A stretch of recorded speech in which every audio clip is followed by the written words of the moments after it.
Hello, and we're live on the YBMB Show, the show that is sponsored by the YBMB program. As those of you who follow will know by now, that we cover body, mind, and business on these live shows, and we run them live 3 times a week on a Monday, Wednesday, and Friday. So Monday we address all things body. Wednesday we look at mindset, and Friday business. And ordinarily speaking, I will invite guests on who I think have a particular area of expertise, and certainly today we have someone who has significant experience, the lovely Anne Jirsch, who I've got to know very well actually over the last few years. So I'll talk to Anne in a moment, but briefly, Anne, thank you so much for joining us, and lovely to see you. Thank you, happy to be here. And so I met Anne. In fact, I didn't actually meet her first of all. I was extremely impressed. I went to a series of presentations one day, which were aligning sort of business with more sort of spiritual things, let's say, things that are sort of less maybe tangible business strategies. And I was intrigued when I listened to Anne's presentation, because she had created this thing called Future Life Progression. I'd never heard of it before, but she delivered a really great presentation, and I was really intrigued, and I made contact after, and I had a session with Anne, and since then really become a big fan of FLP. And in fact, I actually trained with Anne, and she accredited me to be an FLP practitioner, and so much so that I've actually embodied a lot of what she teaches in the mindset part of YBMB. So I'm a firm believer that you can actually look into the future and very consciously select your future, and Anne is really one of my main influences in that area. So very happy to have Anne on today. And Anne, so tell us where you're speaking from. You're based outside of London, in a lovely part of the country, aren't you? Yeah, I'm in Bray, so the Fat Duck's up the road. I've never been there, but I'm in Bray, Maidenhead. So we're on a lovely little stretch of the river. And yeah, it's nice and peaceful. There's nice grounds. So yeah, I'm in a nice place. But I can be in London in half an hour, so that's pretty handy. Absolutely. And you've got a very wide, spread client base, and you work with celebrities, actors, actresses, politicians, CEOs of large companies, people that want that extra edge, help them, to sort of make the right decisions, really. So tell us a little bit more about FLP, what it means, how it works, and I'm sure everybody will be really intrigued to hear that. Well, we're used to thinking of time as linear, but nobody actually knows how time works. But what is proven is you can glimpse the future. There's been a huge amount of studies. It's like 25% of people that win the lottery have dreamt the numbers. 25%, that's huge. 25%, when there's a train crash, it's amazing how 25% less people show up that day that always catch that train, and they don't just go, oh my goodness, there's going to be a train crash, but something in them stops them going and catching that train. We know we can glimpse the future. We know we can do that. And what I did, I came across it by chance, if there is such a thing, but I started to travel into the future and see things, and it wasn't the odd fluke. It was everything we saw, even things we laughed at that we thought were ludicrous. We saw major world events. And I started, after a while of seeing major world events, I started to try it out on clients. My poor clients, I try stuff out on them. And I'd take them into the future and say they'd go 5 years, and they'd say, oh, I'm married to this person, or I'm now working with such and such, or this company, or I'm living here. They started to call me up after a few months, say it started to happen. And that really got me. Things they were seeing at 5 years were starting to happen much sooner. And I'm impatient. I know spiritual people are always supposed to be patient. I'm not. I'm hideous in shops. I'm very impatient. So the thought of actually taking the best of the future and bringing it into your current consciousness really made a big difference. The other thing is we got far too many options, far too many things to do. We're all on overwhelm. Once you know your path, you just walk your path. It's like you of what you're doing with mind and body and business. You're not off running around 10 different things. you're walking that, you are honing completely everything. You brought everything onto that path. Now, if you didn't know that was your future, you could be going, well, I better try this, and business is changing. You're not. You know your future, you know your path. And that's what I think is powerful. Once we know, we get rid of all the stuff that wastes our time, and we bring it to us. Doors start to open. It's strange, but things start to really happen. I definitely agree. It's been amazing for me, actually, sort of following my session with you, and I've done the same with other people as well. You know, having sort of learned these techniques, that very often it's almost your future is obviously part of your decision making, and many of us don't actually. Sorry, just turn that clicking off. Many of us don't actually sort of make conscious decisions, and we fall into things, and I call it dabbling, where, you know, as you said, try a bit of this and a bit of that. But what you without actually saying it, what you tend to do is to say to people, look, what are your options? So you get them to, in a very relaxed meditative state, almost like a hypnotic state, don't you? And you get them to start to walk forward 3, 5, 10 years, and they see things. So tell us a little bit about how that works, because it is fascinating, really, and it helps people make a very conscious decision, like you said. Well, what I find is people try and manifest. They sit and they think they're going to just write on a bit of paper something that's going to drop out the sky, and it doesn't work like that. We have blocks, we have limitations. What I do is take people beyond the limitation, where they've jumped beyond that, where they think of things that limit you, that limited you 10 years ago, where you think, oh, I would have been, oh, I've been nervous, or wouldn't have got, and you're good at it now. Yeah, and with you, it might be the physical stuff. You go back maybe 10, 15 years, and you wouldn't be able to do probably what you're doing now. Imagine if you could go back and show that 15 years ago, you, look what you're capable. Look, you'd do it much sooner. Yeah. So what we do is we go beyond. So I tend to take people forward 5 years on their current path. Where have you got? Because time just passes, and we let it pass, and we don't live up to our full potential. Oh, I'll join the gym when I've got more time. Oh, I'll save money when I've got, oh, I'll study that one. And then we don't. It just never happens. So what we do is we jump in, then I take them. So in 5 years, they look and they'll go, well, I've done all right, but, you know, they're not really where they want to be. Then I take them to their most powerful future, where they've really gone for everything. And by anchoring that, bringing it back to their current time, they can feel it, and they can see it, they can taste it. And that's when you start to make it happen. Most people try and manifest, and it's just some vague picture in their head. It's some vague idea, you know, it's wishing, or it's some vague wish, you know, they're not changing themselves to go for it. They're not changing anything. They're hoping it will just happen by magic. So what we're doing is finding your absolute best future, finding out how you make it happen, getting a clear view.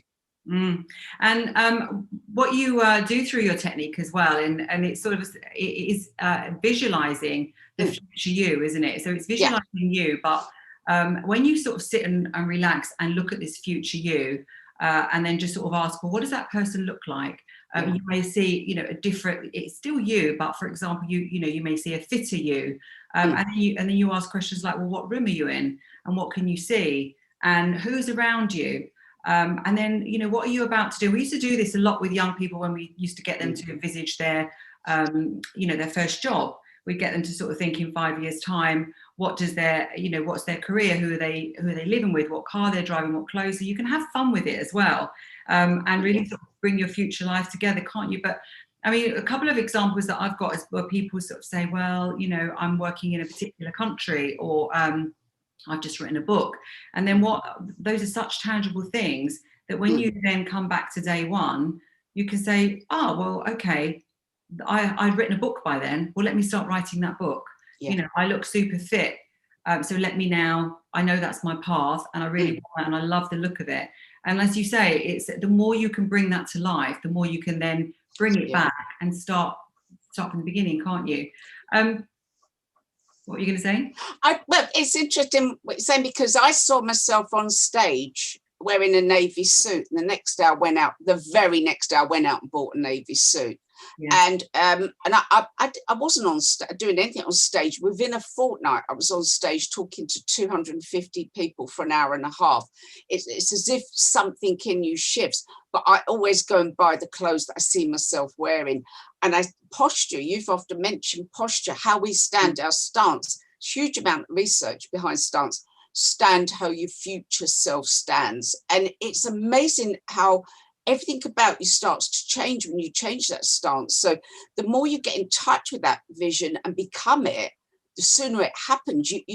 I found, I mean, I'm from a really bad housing estate in Slough, and all of a sudden I'm being invited to these huge events, and I'm kind of like, am I really here? You know, it was just bizarre. But I'm talking about in a very short space of time, everything opened up, book deals, you know, everything changed. And it's because of that. It's about stance. Seeing it in detail is absolutely it. It's so true. I was talking to someone today. We do deep dives with our clients on YBMB, as you know, and so every month we do sort of 2-hour deep dives, and we sort of really go into detail on body, mind, and business. So I was doing one this morning, and we were talking about, you know, what she's achieved in this year just gone, and things that she wants to achieve this year, and nothing to do with it being January either, because we do this every month. But one of the things that she said that I thought was really interesting was that prior to joining the program, which was in about May, June time, she had never really sat down and visualized what she wanted. And one of the things that she really wanted was to feel so much more confident. And, you know, that was one big part of that was how she looked physically. And she's gone on to make a really amazing transformation in her body. But it all started with her mind, and it all started with visualization. And what she was saying was that this time last year, she didn't even know that she wanted that, because she had never even taken the time. She didn't know that how powerful to sit down and visualize can actually be. And I think, and you've sort of put a label on it now, FLP, and you've written some books about it as well. The first book was about future life progression, how I discovered it. The more recent book, it was about 5 years ago, I started to really feel the world of work was going to keep dramatically changing. Okay, it's COVID. If it's not COVID, it will be something else. Get ready for a lot of change. And so I wrote, and obviously I interviewed you. I just thought, who are the people that seem to have a good hook on the future, always seem to anticipate the future? Because most people are going to, I'm going to hang on to this, and I'm going to try and keep my business. And you keep hearing, hang on to my business. No, adapt your business, roll with your business, change your business. So I could see you doing that, which is one of the reasons I asked to interview you. So the book is about what you need. And I literally just go into the future to find out what our future selves do that we don't. What are they doing that we're not good at right now? And it's lovely, a lovely way of looking at it, a really empowering way of looking at it, because you can actually create anything in the future when you sit there and sort of visualize yourself. As you say, one of the important things is remove limitations, stop your brain, that negative self-talk saying, oh, but I can't because of this, oh no, I couldn't possibly live there, or I couldn't, you know, be with that group of people because I'm not clever enough, or I'm too old, or whatever. Remove those limitations, because no one can dictate what you think, and then you see it in the future, and then you sort of, you know, you can start to make it happen.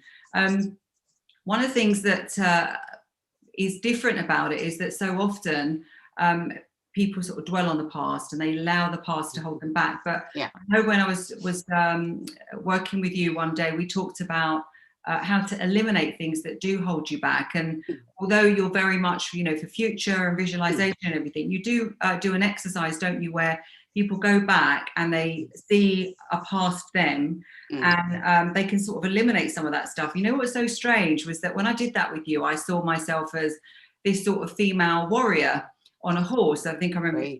And what was so weird the other day was I was doing a meditation with someone, and she said to me after, she said, I know it's strange, but I just got this vision of you. And she sent me a photo of Bodicea. It was like fighting, and wow. That's strange, because I saw that when I did the exercise with you. And I wonder whether, and I like to believe that is somewhere I've got this fighting spirit and this drive from a previous life. And I think any empowering beliefs are great to keep, but people do have disempowering and limiting beliefs. And can you say some things about how they can get rid of those? Because that's very useful as well. Well, I think being on a program like yours makes a big difference. Now, Dan Penyon, he's not everybody's cup of tea. He's definitely not, but he's an amazing guy. And I went to one of his talks about 2 years ago. Most of his talks get shut down and blocked because he's so outrageous. But he said this one thing that stayed with me. He said, show me the 5 people you mix with and I will show you your future.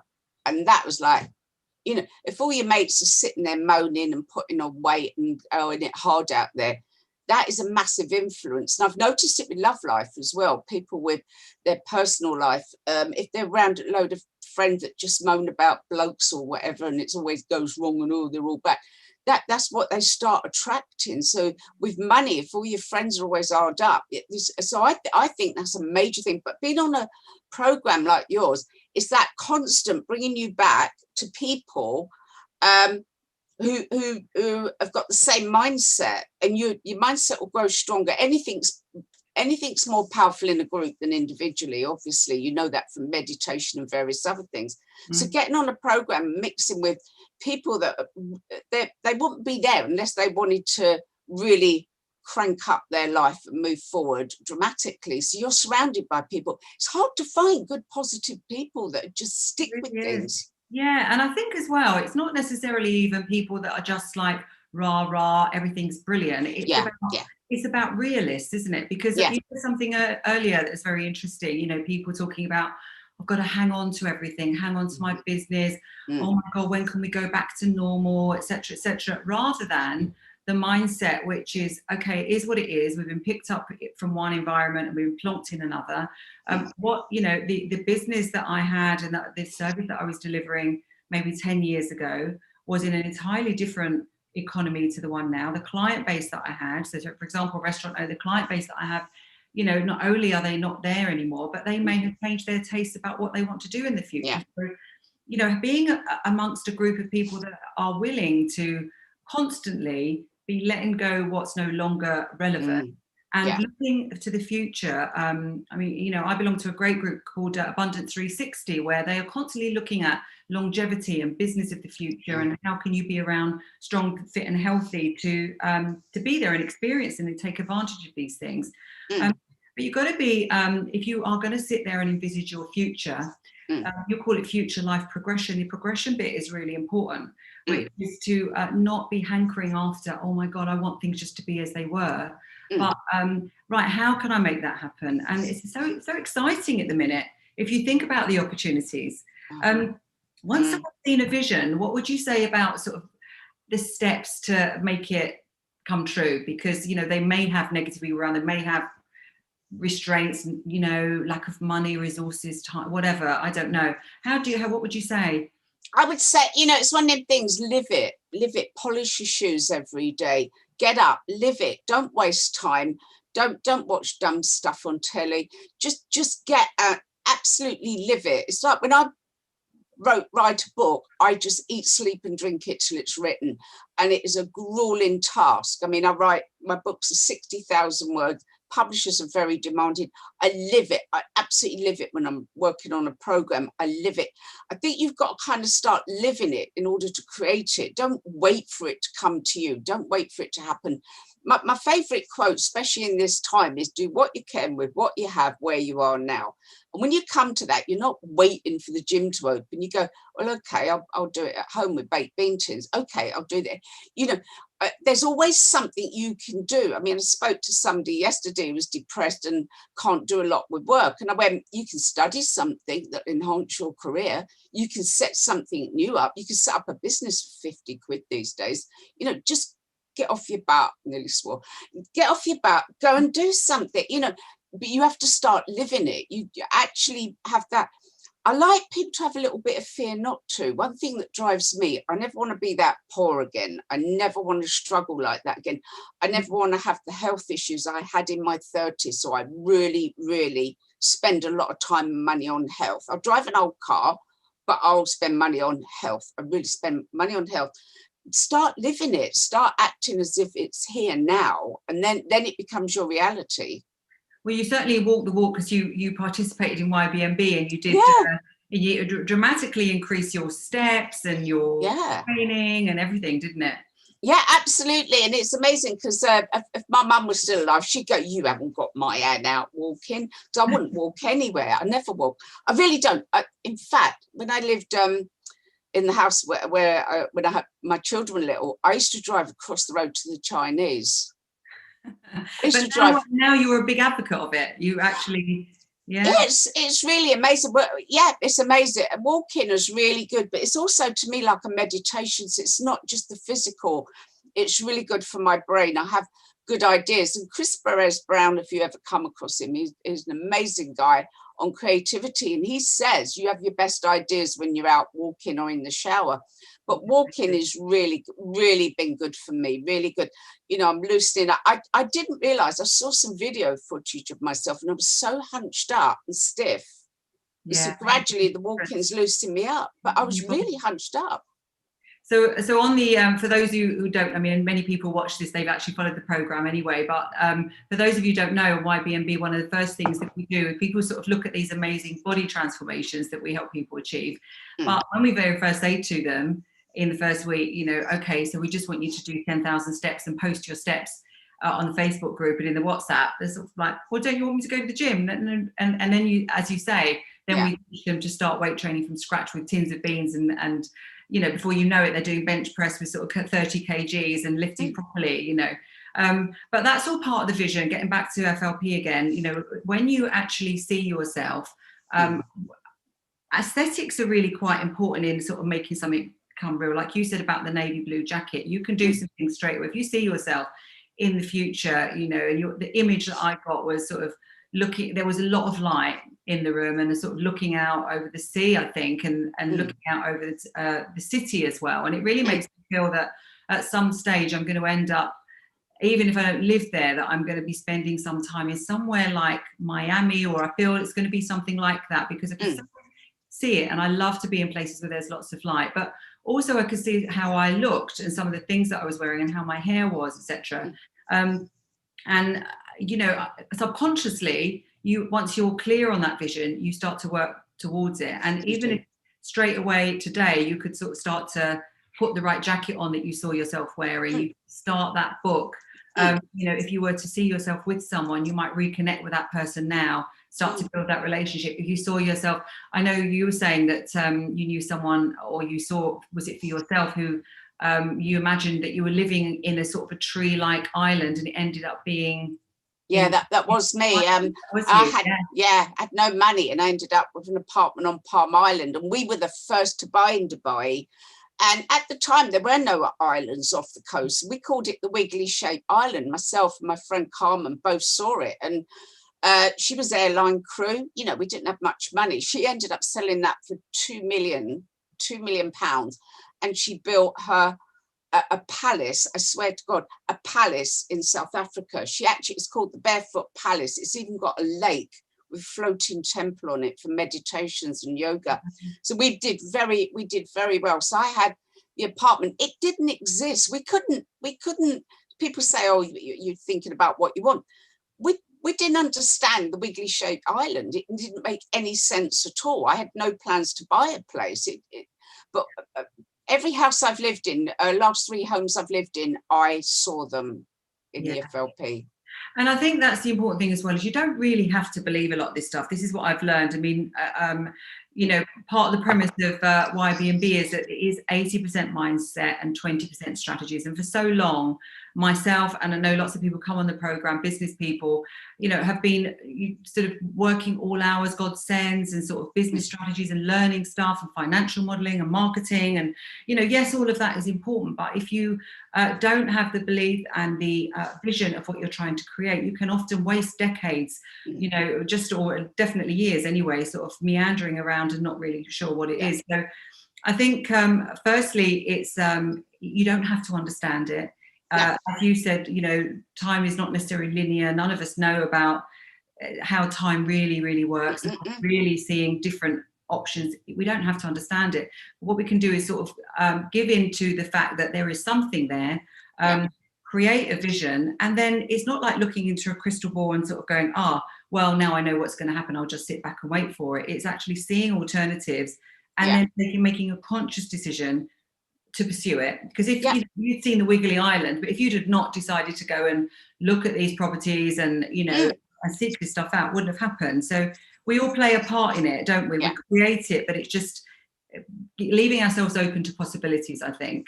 Yeah, absolutely. And the thing is, when the opportunity came up, I followed it through, and I didn't have any money. They wanted a deposit. I had to come up with 10 grand. So I did what we always do. I phoned up my ex-husband. Give me 10 grand. Whenever I phone him, he says, "Who's died?" And I say, "Nobody's died." He says, "How much?" Well, it's very nice, but I'm sure that you would have made that happen one way or another anyway, because you are. We would have. The opportunities came. He did actually owe me the money, so everything kind of fitted in, and it will do. But beyond that, it's like your body. You'll build the neural pathways. Once you start to see it, you will start to build the neural pathways, which will make it reality. So on a brain level, your brain starts to make that happen. I mean, you look at athletes; they will keep visualizing themselves doing the triple somersault. Their neural pathways, even if they haven't been practicing, the neural pathways, once they're built, will enable them to do the triple somersault or swim that bit faster or that bit better. Yeah, I mean, and this applies again to a business situation. If you really have got to do something difficult in business, if you really imagine that in detail, if you've got to have a meeting with someone, maybe a difficult conversation, you imagine it in detail, you imagine how it wants to go, and then it will follow through a lot more probably successfully than if you sort of just go in there a bit like a victim and hope it's all going to work. And especially in a minute, I think that you can't control what's going on outside, but you can control yourself, and you can control what it is you're trying to create. I mean, we could sort of talk about this for so long, but I think people probably, love listening to you. I think it would be so helpful if we would give 2 or 3 tangible steps. If someone wants to come off this call now and, just do some, visualization from themselves, see if they can create their alternative futures and pick one, what would you say somebody gives them some tips is what they ought to do? What I'd love you to do is stop for a moment, close your eyes, and imagine this time next year you've had your most amazing year where you've followed the program. You've just followed the program for fitness, for mindset, for business, for everything. Just imagine you followed it exactly for a year and actually did everything you could. And just let your brain give you the answer. Just let your brain give you that image of what's happened. How do you look different? How do you feel different? What have you achieved? And if you do that for 2 minutes every morning when you wake up, or before you go to sleep, dramatic things will happen. You don't have to do a lot. But I'd also say, get the stance of the future you. You'd be amazed how the future you stands. Just, you can do that yourself. You can actually stop, close your eyes, and visualize the future you 1 year from now, who's done everything they can to make it happen. It will blow you away. That will happen. You will make that happen. Yeah. And then once you've actually thought it, write it down. Yeah. Keep it in a journal, and then keep revisiting it every single day so that you can continue to repeat that. You can sort of tweak it, like you said, it doesn't have to be fixed in stone, but the more you write it down, the more you think it, the more you believe it, you start to realize it becomes true. Absolutely. Yes, you certainly, and you can step into that future you. Imagine you step into them, you look through their eyes and see what they see and feel what it feels like. Notice how you operate differently. What do you do? What does that future you do differently? How do they run their life?